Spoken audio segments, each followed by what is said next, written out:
Hello everyone and welcome back to the channel. And today we're going to be taking a look at a LEGO Ninjago set, and that's set number 71717, Journey to the Skull Dungeons, with 401 pieces, retailing for $29.99 USD or $30, with 4 different minifigures and a great playset that's integratable with the Sorcerer's Dungeon, which we'll be taking a look at later this week. And this set is fantastic. One of my favorite sets of this line, and what I've been really looking forward to buying and taking a look at, simply because it's like the smaller version of the Skull Sorcerer's Dungeon with some great figures and some amazing play features. The front of the box has a really nice dynamic view of the playset, minifigures on top, and then on the back, we've got a view of the playset on the table, a picture of all the sets joined up, and then a picture of how to play the game and some play features and everything. This looks great, so let's get this box out of the way then and take a look at the instruction manual. And here's that instruction manual, and it's a large size, nicely bound with a QR code in the center. Similar picture art to the front of the box, just kind of like condensed with the Ninjago logo on the side. On the back, we have the Win Lloyd, and then we got the parts list, and then no advertisements, just some descriptions of the play features. Pretty simple manual, but let's move on to the build now.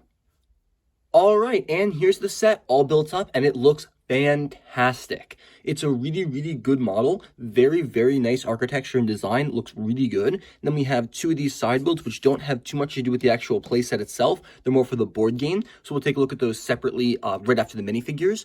And those minifigures, we got 3 of them here: Lloyd, Jay, Nia, and then Mert. None of these characters are exclusive to this set. However, they're really cool, and I love to get more of them here. So now that we're talking about them, let's take a closer look. All right, up first for the minifigures, we have Lloyd Garmadon. He is the traditional sword he's had since the LEGO Ninjago movie. Very nice curved blade with the tassel on the end. He also has his exclusively printed dragon shield. This will be seen with all of the 3 ninja who are silver, and there's a different one for the gold ninja. It looks great. I love it. It's printed on the Captain America shield piece, and it's got an amazingly printed dragon. The detail on this is so incredibly amazing. I love like all the lines and everything. It's a perfect build. Definitely one of my favorite prints in like the whole of the Ninjago line. And then the minifigures for this season are like knights, and I really like it. We have the traditional Ninjago head wrap. However, there's armor dual molded into it on the top and bottom. It looks really cool. We still have the wrap in the back. Lloyd's using the same LEGO Ninjago movie face he's been using for a while. The armor piece has a huge shoulder plat on the side, which leads into the silver arm in his body. There is a grip in the back that you can just kind of attach a sword to or something. Pretty cool, but let's get rid of that, and you can take a look at the printing underneath. There's a better look at his back facial print. And we have some crisscrossing stripes, so there's some more of the shoulder pads there. And then on the front, he's got that same dragon print in silver up top with a belt buckle there. And then his belt wrapping on the waist and going down with the knee pads. No toe printing, unfortunately, but this is a great minifigure. I love the new design, and all the ninjas, when they lined up together, look so cool. All right, and here's Jay, and his weapon is so much better than Lloyd's. It's a mace. It has one of those 1x1 blocks with 4 studs on all sides, and it's got those cone pieces from the Harry Potter line on a chain. This looks great. It's a really nice weapon. He's got the exact same shield as Lloyd. There are no lion shields in this set, unfortunately, but stay tuned for very soon. You'll get to see some of those in some future sets. He's got the exact same mold for the helmet, except it's just a blue head wrap with the armor printing. He's got the exact same armor piece with the grip on the back. And then there's a better look at his upset facial expression with some really nice silver printing here. I do like the silver arm. It's like a callback to, was it season 1 or 2, when he had that arm with the snakes. So that, yeah, it would have been season 1. And then he's got some really nice chest armor there, a very nice blue belt, and some leg wraps, along with that armor piece continuing on the back. A really good minifigure, and I mean, it's really cool. Lloyd's definitely looking a little sharper, but I really do like the J figure. I think they did really well here. All right, and last up for the ninja is going to be Nia. She's a very cool spear piece here. This set actually does give you enough extra pieces to make a second one of these, which is quite cool. We also have that same shield print once more, and then her hood piece is printed in gunmetal gray, which is really cool. I love the way this looks. Nia, if it weren't for the weird fur bits on her armor, might be, actually, regardless of that, I think this is my favorite character in the set. Pulling that off, she's got the LEGO movie face and the same armor piece with the clip on the back. And there's a better look at her facial expression. She's got 2 different colored arms, neither of which match her torso, which I do kind of like. She's got some kind of weird fur chest plate with some armor on top with some really, really nice light blue swirls. And I think that looks fantastic. There's some armor going down underneath her belt too, which looks really cool. And she has slightly different printing than all the other boys. And I really do appreciate this minifigure. The more I look at it, the more I think I like it. The armor looks really nice, and it feels more realistic to have like the soft fur underneath so it doesn't rub against your skin and everything. And I just really like the way this minifigure comes together. I think it might be my favorite of the ninja for sure. And our last character is going to be the villain of the set, and that's Mert. He's using a very simple axe right here, built using these 3 pieces. And then his armor piece is very familiar. It was used in the Hunted line. It looks like that on the back, and he's got the same ponytail piece used for other Ninjago characters. However, they augment it with a stud with a hole in the center there to make it a little more, attachable to his skull, because otherwise it just go in the bald spot right there. It looks kind of weird, and it's very easy to knock off. So I do appreciate the stud's inclusion right there. Taking a look at him without his armor piece, which is a little difficult to get off. He's got a very nice sand, like Hogwarts sand green color scheme.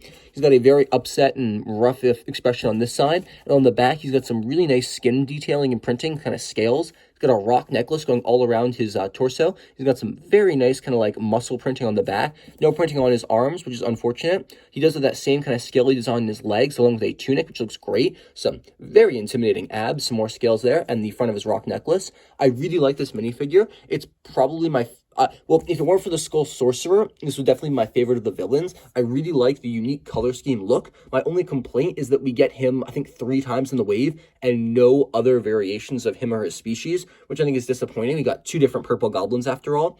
So I think LEGO really reused minifigures in this wave, which is a little disappointing, but I'm definitely not upset to get more of him because it's a very intimidating minifigure, and you can always change out the hair and the armor to get what looks like different characters. All right, next up, we have something that's not quite a minifigure. It's this little stand that comes in pretty much all of these sets. It's for the video game playing aspect. We also have this spinner, which you can rotate, and when it lands, whatever's facing up is the number of spaces you move. I'm not sure what the skulls and the hearts have to do with the gameplay itself. Maybe if you roll one, you lose or gain a skull or a heart. Put a minifigure in there too to spin it, and it looks quite nice. It's a little different. It has a much rougher point, so it stops a little faster than normal. It's a pretty cool molded piece, though, with, I think, dual molding, or if it's not molding, it's very, very nice printing, but it's a pretty interesting spinner. Then this is what you can stand your characters on. You can raise and lower these when you gain more hearts, although they do pop off. And there are extra hearts hidden around the map, none in this set. However, there will be some in some future sets. And you can take different weapons and just kind of put them in the little weapons crate right here, trade them out for your character, and that looks pretty cool. That works very simply, and it's definitely not something I'm going to display. I'm probably just going to put it in a bag and forget about it, because I'm not really going to be using the gameplay function, but I think it's really neat to have this included here for people who want to do that, because it's definitely a very unique aspect to the set.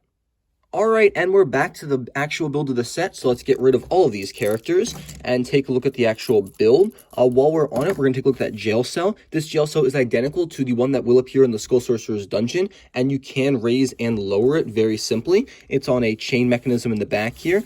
Spinning it around, you can see kind of what that looks like. And you can raise and lower that just by twisting the turntable in the front, and it really doesn't move this. It just kind of lowers and raises this part right here. It's kind of neat. It's kind of simple. It doesn't really change the height at all. It kind of goes from sitting on the ground to just a tiny bit up.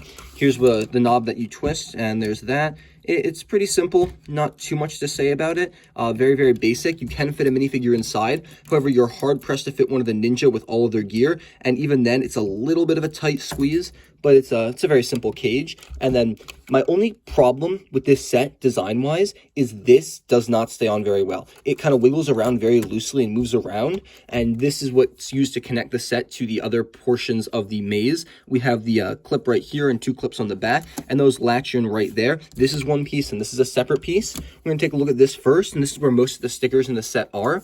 We have the forward arrows and then the death spot right here. The death spot is pretty neat. We're going to use J again. You can put a minifigure on it if he wants to stand up.